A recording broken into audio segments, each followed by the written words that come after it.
చూడు నిషి, నా గురించి తెలిసి కూడా నువ్వు అలా మత్తుమందు ఎలా కలుపుతావు అని ధాత్రి నిలదీయటంతో, ఏయ్ ఏం మాట్లాడుతున్నావే నువ్వు, మత్తుమందేంటి అని నిషి బుకాయిస్తూ ఉంటుంది. చూడు, ఇంత జరిగిన తర్వాత కూడా ఇంకా తప్పించుకోవాలని ప్రయత్నిస్తున్నావా? అయినా సరే, ఇప్పుడు నువ్వు చేసిన పనికి మాకేమీ కాలేదు కాబట్టి మేము ఏమీ అంటం లేదు. ఒకవేళ ఏదైనా జరిగిందా, అప్పుడు నీకు పరిచయం లేని జగదాత్రిని నేను నీకు పరిచయం చేస్తాను అని ధాత్రి వార్నింగ్ ఇస్తుంటే, జగదాత్రి, నిషి ఇంకా ఏం చేస్తున్నారక్కడ? పూజకు టైం అవుతోంది, రండి అక్క పిలుస్తోందని కాచి చెప్పటంతో ఇద్దరు వెళ్తూ ఉంటారు. ఏంటి ఇప్పుడు మీకు అర్చన చేయాలి, వజ్రపాటి సుధాకర్, వజ్రపాటి వైజయంతి అని పూజారి గారు చెప్పటంతో, అయినా మా పేర్లు మీకెలా తెలుసు అని కౌశికి అందరూ షాకింగ్గా అడుగుతూ ఉంటారు. అప్పుడే ధాత్రి కేదార్ అక్కడికి వస్తారు. ఇదిగోనమ్మా, వీళ్ళిద్దరూ పొద్దుటి నుంచి అన్ని రకాల పూజలు వీళ్ళ పేర్ల మీద చేయించారు. మిగిలింది అర్చన మాత్రమే. పొర్లు దండాలు పెట్టి వచ్చిన తర్వాత అర్చన చేద్దామని ఆగిపోయాను. ఇదిగో వచ్చేశారు, వీళ్ళు చేయని పూజ అంటూ లేనే లేదు అని చెప్పటంతో, థ్యాంక్ యూ జగదాత్రి కేదార్, దగ్గరుండి చేయించినందుకు అని కౌశిక్ అంటుంది. మీ అందరి సంతోషం కోసం నేను ఏమైనా చేస్తానక్క అని కేదార్ అంటే, నువ్వు వచ్చిన తర్వాతే మాకు ఆ సంతోషమే లేకుండా అయిపోయింది అని వైజయంతి అంటుంది. అదేంటి పిన్ని అలా మాట్లాడుతున్నావు, వాళ్ళేదో దగ్గరుండి పూజలు చేయిస్తే ఇలా మాట్లాడడం కరెక్ట్ కాదు. పూజారి గారు ముందు మీరు అర్చన చేయండి అని కౌశికి చెప్తుంది. అలా పూజారి గారు అందరి పేర్లు చెప్తుంటే, అప్పుడు ధాత్రి కేదార్కి వజ్రపాటి కేదార్, వజ్రపాటి జగదాత్రి అని అర్చన చేస్తూ ఉంటారు. అప్పుడే ధాత్రి కొబ్బరికాయ తీసుకొచ్చి కేదార్ చేతికి ఇస్తూ ఉంటే, వెంటనే యువరాజు కేదార్ చేతిలో ఉన్న ఆ పూల సజ్జ కొబ్బరికాయని విసిరి కొట్టేస్తాడు. యువరాజు ఏం చేస్తున్నావు అని కేదార్, ధాత్రి ఇద్దరు నిలదీస్తూ ఉంటారు. అసలు నువ్వు దగ్గర ఉండి పూజలు చేయించటం ఏంటిరా అని యువరాజు నిలదీస్తూ ఉంటే, చేస్తే తప్పేంటి అని కేదార్ అంటాడు. నువ్వు ఈ ఇంటి పెద్ద కొడుకు స్థానంలో ఉండి చేయటానికి వీల్లేదు అని యువరాజ్ అంటే, నాన్న కోసం నేను చేస్తే నీకేంటి, నువ్వు చేసిందే నేను చేయటానికి ఎంతోసేపు పట్టదు, కాకపోతే అందరి ముందు పరువు పోకూడదని ఆలోచిస్తున్నాను అని కేదార్ అంటే, వెంటనే యువరాజు ఎవర్రా నీకు నాన్న అంటూ మళ్ళీ కేదార్ చెంప పగలగొట్టి కాలర్ పట్టుకొని అరుస్తూ ఉంటాడు. యువరాజు ఏంటి ఇదంతా కూడా, అందరూ చూస్తున్నారని కూడా లేకుండా ఇలా బిహేవ్ చేస్తున్నావేంటి, వదులుతావా లేదా అని కౌశికి అరుస్తూ ఉంటే, ఇలా చూస్తున్నాం కాబట్టి వీడు రెచ్చిపోతున్నాడక్క అని యువరాజ్ అరుస్తూ ఉంటాడు. చూడు యువరాజ్, ఈరోజు నాన్న సంతోషంగా ఉండాలి, ఆ సంతోషానికి ఎలాంటి ఆటంకం కలిగినా కూడా నా చెయ్యి దెబ్బ రుచి నువ్వు ఇంతకుముందు చూసావు కదా, నీ గుట్టు మొత్తం కూడా బయట పెట్టేస్తాను, నువ్వు క్రిమినల్ అని ఆధారాలతో సహా చూపిస్తాను, మర్యాదగా ఆ కొబ్బరికాయ తీసి పూల సజ్జలో పెట్టి నీ చేతులతో నువ్వే ఇవ్వు, లేకుంటే నేను నిజం బయట పెట్టేస్తాను అని కేదార్ మెల్లగా వార్నింగ్ ఇవ్వటంతో, ఇక యువరాజు కాలర్ వదిలేసి వాటిని ఎత్తి పూజారి గారి చేతికి ఇస్తూ ఉంటాడు. యువరాజు కేదార్ షర్టును సర్ది అలా కొబ్బరికాయ తీసివ్వటంతో, ఏంటి యువరాజ్ ఏం చేస్తున్నావు నువ్వు అని నిషి అడుగుతూ ఉంటుంది. చేస్తున్నది మంచి పని అయినప్పుడు ఏమీ మాట్లాడకూడదు నిషి అని కౌశికి ధాత్రి చెప్తారు. పూజ పూర్తి అవటంతో అందరూ కళ్ళకు హారతి అద్దుకుంటూ ఉంటారు. తర్వాత ఒక లేడీ ఇద్దరు రౌడీలతో మాట్లాడుతూ ఉంటుంది.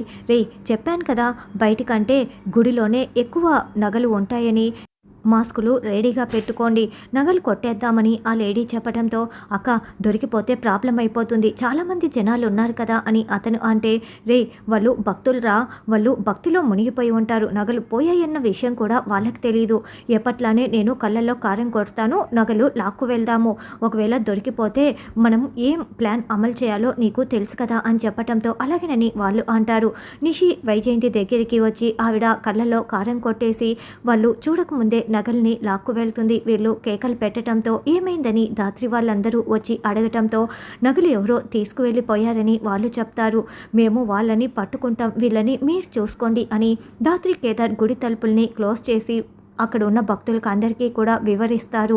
సరే, మేము ఒక్కొక్కరిని చెక్ చేసి పంపిస్తామని చెప్పటంతో అలాగేనని భక్తులందరూ ఒప్పుకుంటారు. అప్పుడే ఒక్కొక్కరిని చెక్ చేస్తూ పంపిస్తూ ఉంటే, ఆ లేడీ ఏమో నిండు నెలల గర్భిణిలాగా నటిస్తూ వస్తూ ఉంటుంది. రే, గుడి వెనుక ఇంకో దారి లేదు కాబట్టి మనం ప్లాన్ బి అమలు చేస్తున్నాం, జాగ్రత్తరా అని చెప్తూ వస్తూ ఉంటుంది. అయ్యో ఏమైందండి అని ధాత్రి కేదార్ అడగటంతో, కడుపుతో ఉందండి, నొప్పులు వచ్చినట్లుండయి, 9వ నెల అని పక్కనున్న అతను చెప్తాడు.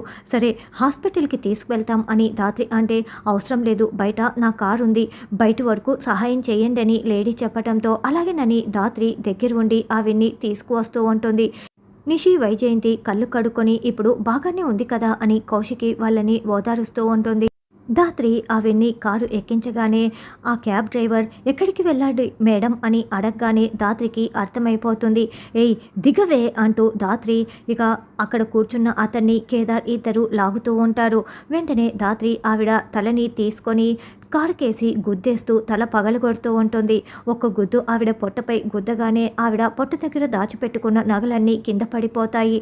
నగలు కొట్టేస్తారా, ఇంత ధైర్యం ఉంటే పారిపోవడానికి చూస్తారు అని కేదార్ ధాత్రి వాళ్ళని చితక్కొడుతూ ఉంటారు. ధాత్రి నగల్ని తీసుకొని చూస్తూ ఉండగానే వాళ్ళు అక్కడి నుంచి పారిపోతారు. అప్పుడే వైజయంతి వాళ్ళందరూ కూడా బయటికి వస్తారు. ఏమైంది జగదాత్రి అని కౌశికి అడగటంతో, వదిన వాళ్ళు మమ్మల్ని కొట్టి పారిపోతుంటే మేము నగల్ని లాక్కునేసాము, ఇవ్వండి వదిన నగలు అని ధాత్రి చూపిస్తూ ఉంటుంది. మాకు కళ్ళల్లో కారం కొట్టి పారిపోతుంటే మీరు తన్నులు తింటున్నారా, వాళ్ళని 4 తగిలించకుండా అని వైజయంతి అంటుంది.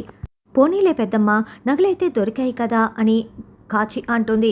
ఇవ్వండి మీ నగలు అని నిషి వైజయంతికి ధాత్రి ఇచ్చేయటంతో వాటిని వేసుకుంటూ ఉంటారు. కేదార్ కిరణ్ రమ్యకి ఫోన్ చేసి గుడి సీసీటీవీ ఫుటేజ్ని తీసుకొని వాళ్ళ ఫోటోలు తీసుకొని వాళ్ళని పట్టుకోమని చెప్పు అని ధాత్రి మెల్లగా చెప్తుంది. అలాగనని కేదార్ అంటాడు. తర్వాత ధాత్రి వాళ్ళందరూ ఆఫీస్కి రాగానే అక్కడ ఎంప్లాయీసు సుధాకర్ వైజయంతికి బొకేలు ఇచ్చి కంగ్రాచులేషన్స్ విషెస్ చెప్తూ ఉంటారు. తర్వాత కేక్ కట్ చేయడానికి రెడీ అయిపోతూ ఉంటారు.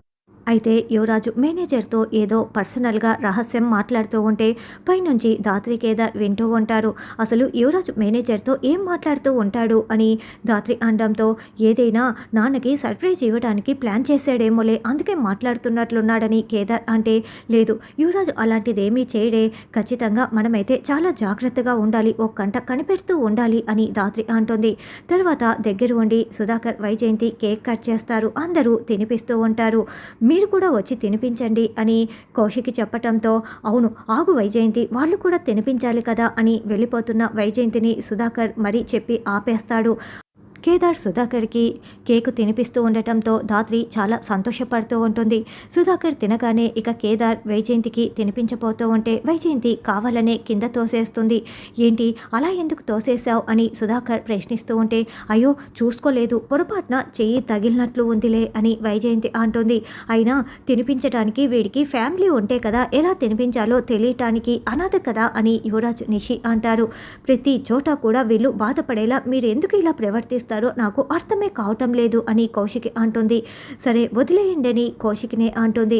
ఏంటి జగదాత్రి, నువ్వేదో గిఫ్ట్ ఇవ్వటానికి తీసుకొచ్చావు కదా, ఇవ్వలేదేంటి, చేతిలోనే పట్టుకొని ఉన్నావు అని కాచి అంటే మామయ్య గారు ఎలాగూ ఇంటికి వస్తారు కదా, అప్పుడు ఇద్దామని ఇవ్వలేదులే అని ధాత్రి అంటే, అయ్యో నేను చూడలేదు జగదాత్రి, ఇప్పుడు ఇవ్వు కానివ్వు అని కౌశికి అంటుంది.